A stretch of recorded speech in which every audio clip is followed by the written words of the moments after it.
Ladies and gentlemen, boys and girls, and children of all ages, from Eric Lima Shenanigans of 1977, it's time for the PLE Event Center, where our host talks about the results from a WWE PLE event. And now here's the man to bring you all the results from the PLE event himself, Eric M. Lima. Thank you very much, Mr. Announcer, sir. Well, hello there, everyone. Welcome to yet another episode of Eric Lima Shenanigans 1977.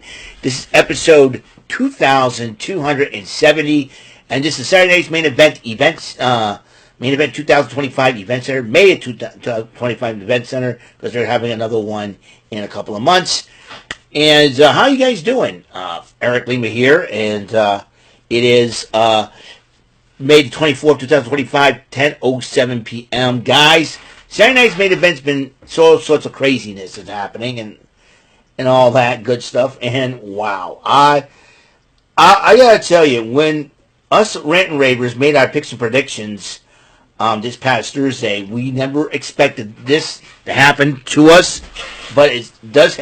But it's the second time it's only happened to one of our panelists, and I will address that when I get to it. So just hold on. Just need to hold on. Just be patient here. And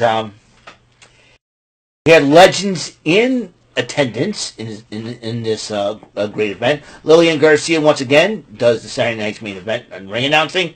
Jesse Giovanni Ventura gets to sit with Michael Cole and Pat McAfee for one match. And I gotta tell you, it's been, like I said, it's been a crazy, crazy ordeal, folks. And let me tell you, it was great. It was a great event. But the wrestling fun does not end, because tomorrow we got WWE Battleground and also AEW Double or Nothing. Now you're probably wondering, how are you gonna pull this off, Eric? Well, I just finally broke down and decided to get Amazon Prime for once, because I think Double or Nothing goes on Amazon Prime too, if I'm not mistaken. So I broke down and bought a subscription to Amazon Prime. So I'm hoping that things will work out there. So also, I just found out, as you know, I've been a Red Sox fan, and today the Red Sox won on a walk-off in Game 1, but Game 2 they lost by the score of 2-1. Well, not to worry, we got another game tomorrow against the Baltimore Orioles before we go on the road against the Brewers and the Braves, I do believe. So I think we're gonna have some fun there. Because I ordered the 2025 official Red Sox yearbook, I thought I was gonna go all the way to Swansea to get it, because they had a news break. But I decided, well, I'm ordering it online. I'll order it on eBay. It was a little bit more than expected, but the price was a little bit more than expected, but I needed to get it, so I decided didn't want to feel like traveling all the way to Swansea to get it and just to come back home. So I decided, because we have family coming over tomorrow and stuff for Memorial Day weekend. And it's like it's a Memorial Day weekend.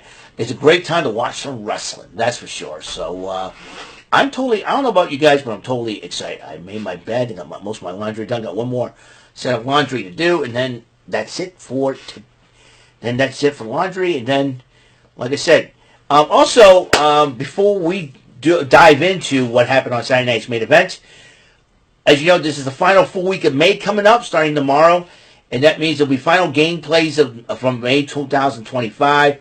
4 Martindale Monday, 4 High Rollers, 4 Joker's Wild, 4 Pressure Luck, 4 Bullseye, and 4 Card Sharks, ladies and gentlemen. In fact, I want to give a shout out to Blank Page. That's Blank Page. BLANQUE Page. Usually, Blank Page has some rarities from game show archives that he ends up posting. I'm going to give him a shout out. Thank you for that. Especially one of the Bullseye fee plugs. And okay, I thought I had something. Okay, cover myself up there just in case. All right, has like a rare music and everything else, and a rare did a Memorial Day marathon today. It had an episode of Bullseye I have not seen before, and I thought it was really cool. So thank you, Blank Page, for that. So I gotta tell you, I gotta tell you, it's been, like I said, a crazy event. Now, Saturday night's main event, 2025. We're talking about back-to-back WWE events, and also another match has been added, been announced for Worlds Collide. I'll tell you what that is in a minute. We're talking about the tag team matchup. CM Punk and Sami Zayn went up against Seth Rollins and Braun Breaker. This was a barn burner brawl and a half from the get-go. I mean, you talk about a lot of animosity between CM Punk and Seth Rollins, Sami Zayn and Seth Rollins and all that. Braun Breaker as well. Braun Breaker, you know how hot-headed he can get. But then Paul Heyman gets involved during the matchup, distracting the referee, and CM Punk's outside the ring. But all of a sudden, it's the return of Bronson Reed. He ends up attacking CM Punk during the matchup, giving Sami Zayn all alone. Seth Rollins and Braun Breaker end up winning the matchup. Now here's the fun part. Seth Rollins and Bronson Reed hugged it out. He shook hands with Braun Breaker. An alliance has been formed. Seth Rollins aligned himself with the man that tsunami splashed him 6 times. And now joined forces. And with Braun Breaker and Bronson Reed as a tag team could be very, very dangerous if because Braun Breaker and Bronson Reed, the Braun and Braun, you know, you got the brains with Seth Rollins and Paul Heyman, you got the Braun, and they have the Bronze. Can we get Red Braun Strowman? That was really funny, Jordan, but that ain't happening. So yeah, I ended up live reacting to Brandon, Jordan, William, and Dante, who was involved, so I'm very happy to have him on board. Well, so Rollins and Breaker did win the matchup. We predicted this somehow going to happen. I even called that a third man's going to help him out, and I was right once again. So Captain Kelly interviewed Chelsea Green with the Secret Harvest as we're trying.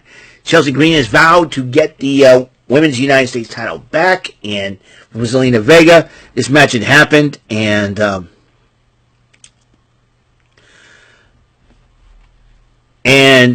heck of a matchup, but Zelina Vega retained her U.S. title, 2-0. I was right. I picked Zelina Vega to win the match. I was 2-0.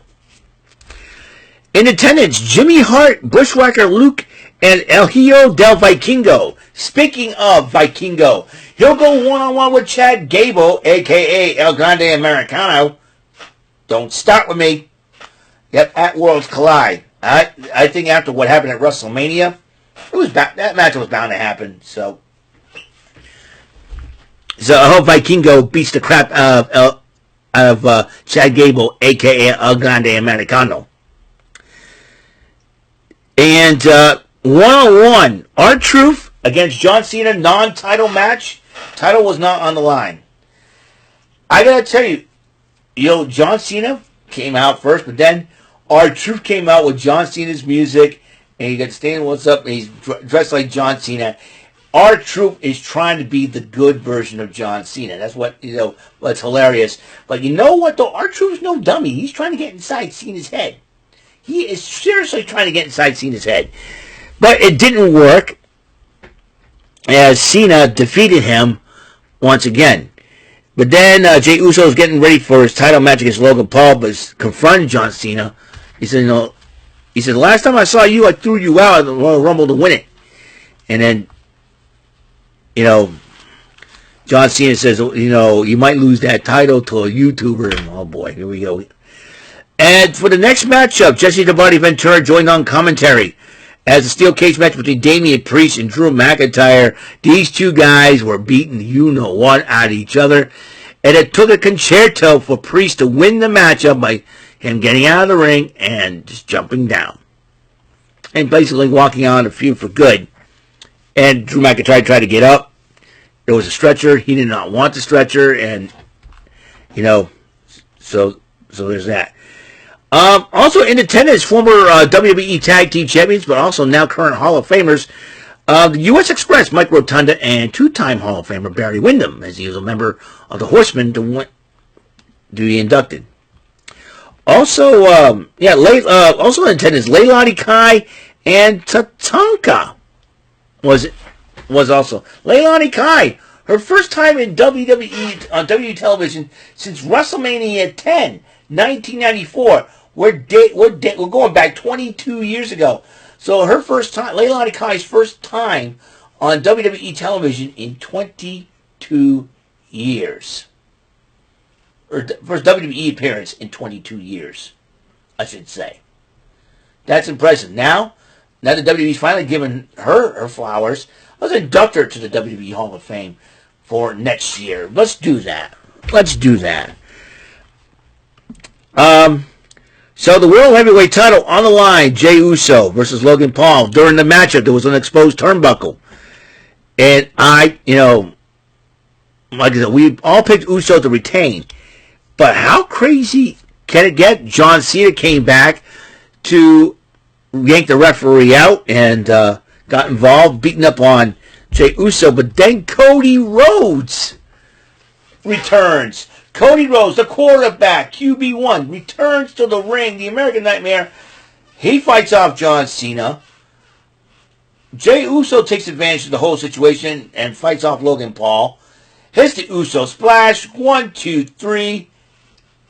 Ladies and gentlemen, for my first time ever in my picks and predictions, I went perfect.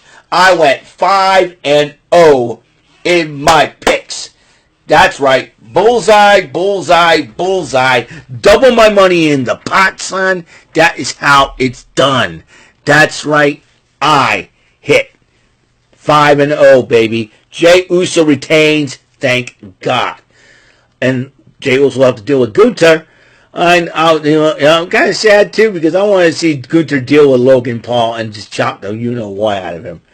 But in the end, so Cody Rhodes decided to fight everybody off, and then challenges Cena and Paul after the matchup. Now, could be the next major pay-per-view event.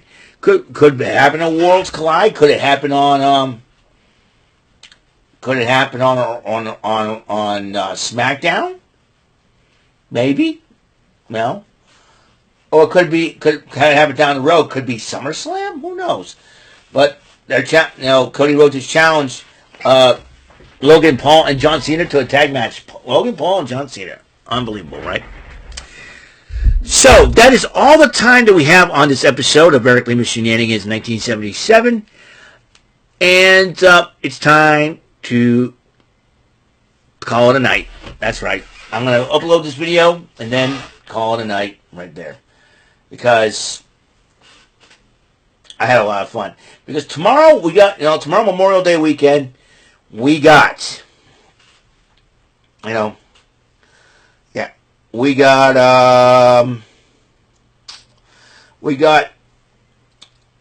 WWE Battleground and AEW Double or Nothing.